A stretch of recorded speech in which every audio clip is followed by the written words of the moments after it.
Hello and welcome to another episode of the Weekly Deathmatch. This week, I've finally remembered to keep my headphones well away from my microphone so you won't hear that weird echoey noise when Shax starts yelling. Except it's not Shax, I'll get to that in a second. So, the reason I've started this footage slightly earlier within the loading screen and checking out my gear and my bounties is because that's what I tend to do anyway. But it was a shorter game because it was actually a pretty good game. Spoilers, we won.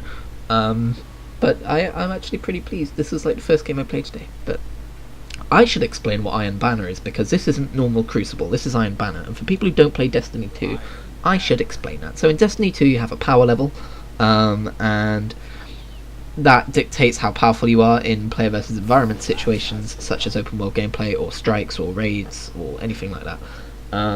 But in Crucible, that's normally standardised, so everyone's on equal footing, and the only real difference in power is what weapons you're using.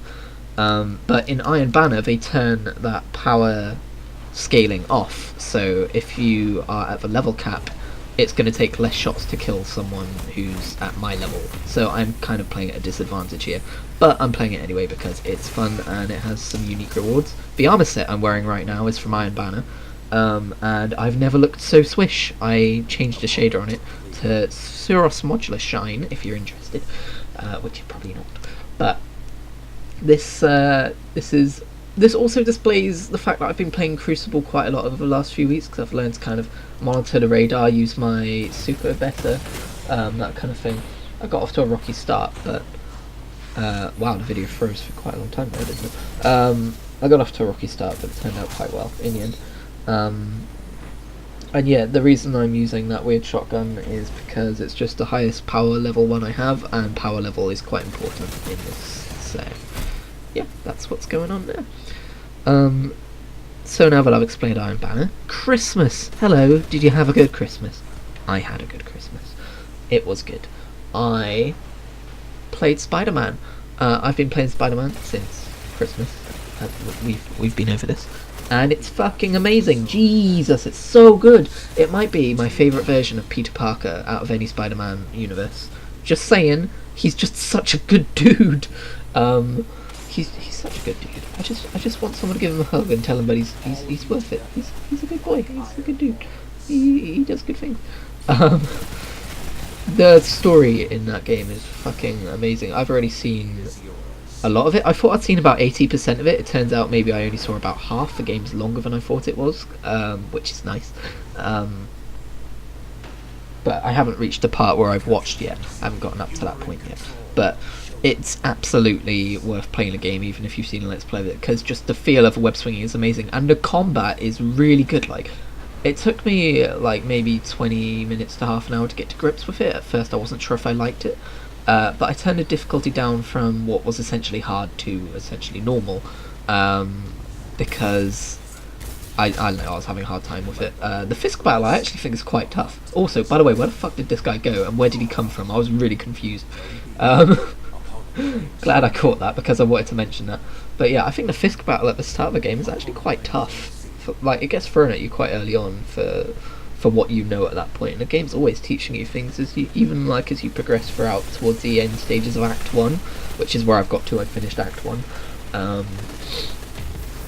It's just it's such a good game, and Insomniac did something I fucking love, which is they made a difficulty related trophy. So if you beat the game on the hardest difficulty, you get a trophy for it, which isn't even unlocked on your first playthrough, by the way. But they did that as a free DLC called New Game Plus, so you can still get the Platinum Trophy without having to worry about which difficulty you're playing on. And just, thank you, Insomniac, that's amazing. I fucking hate games where I'm like, right, I want to Platinum this game because I'm having a lot of fun with it, but I don't want to have to play it on hardest difficulty because that's not necessarily how I enjoy games. But I don't always have time for a second playthrough, so it's nice that they're rewarding people who do want to do that second playthrough at such a high difficulty. And also, like, without impeding on the people who want to 100% the game and then not be rewarded because they didn't do it at the hardest difficulty. It's a really good middle ground, and I don't know if they're the first to do that or if that's just a thing that some developers do and they're following in someone's footsteps. Either way, more of that please. Yes, thanks. Very much enjoying it.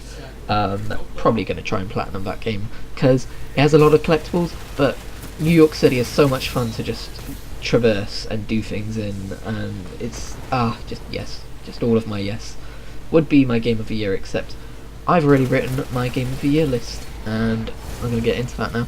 So it's got an honourable mention in it because I'm only like 5 hours into it. So I don't know if I'm going to include it in next year's list or whatever, or if it's just going to be in an unfortunate space where it doesn't get fairly treated because of that.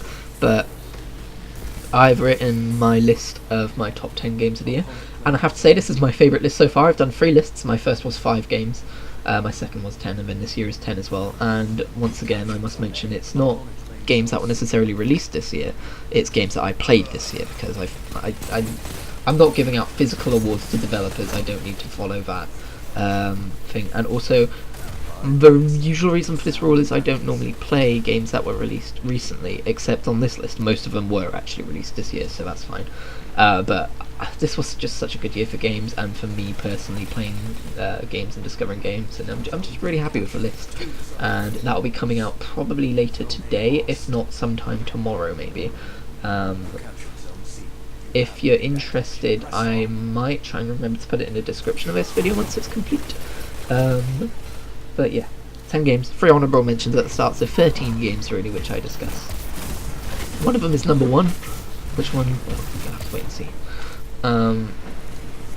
But also that reminds me that next year I want to do a thing where whenever I finish something like a game or a book or a movie or a series, I'm gonna have like a spreadsheet, because I'm fucking boring and I like spreadsheets with personal data on it.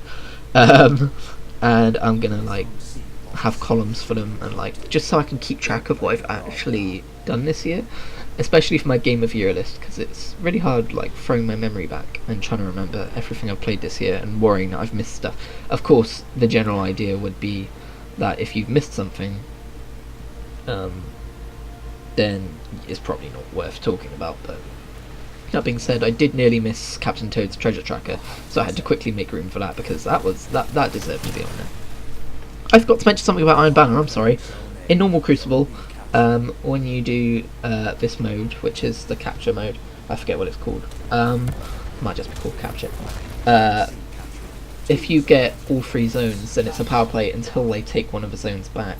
But here it locks the zones, and it's called the hunt now, so you have to like run and hide if you're being hunted, so that, because if they kill you they get 3 points per kill and you get 0 points per kill on them, so you have to hide. But that was this game. Also, I bought the Uncharted Collection Infamous Second Son in the sales. But anyway, actually they weren't on sale. They were just a 2 for £25 thing. But I had Dosh, so I did it. It was Christmas. It was good. I'll see you next year. I'll see you next year. Oh my god, I'll see you next year. That's 2019. Holy shit.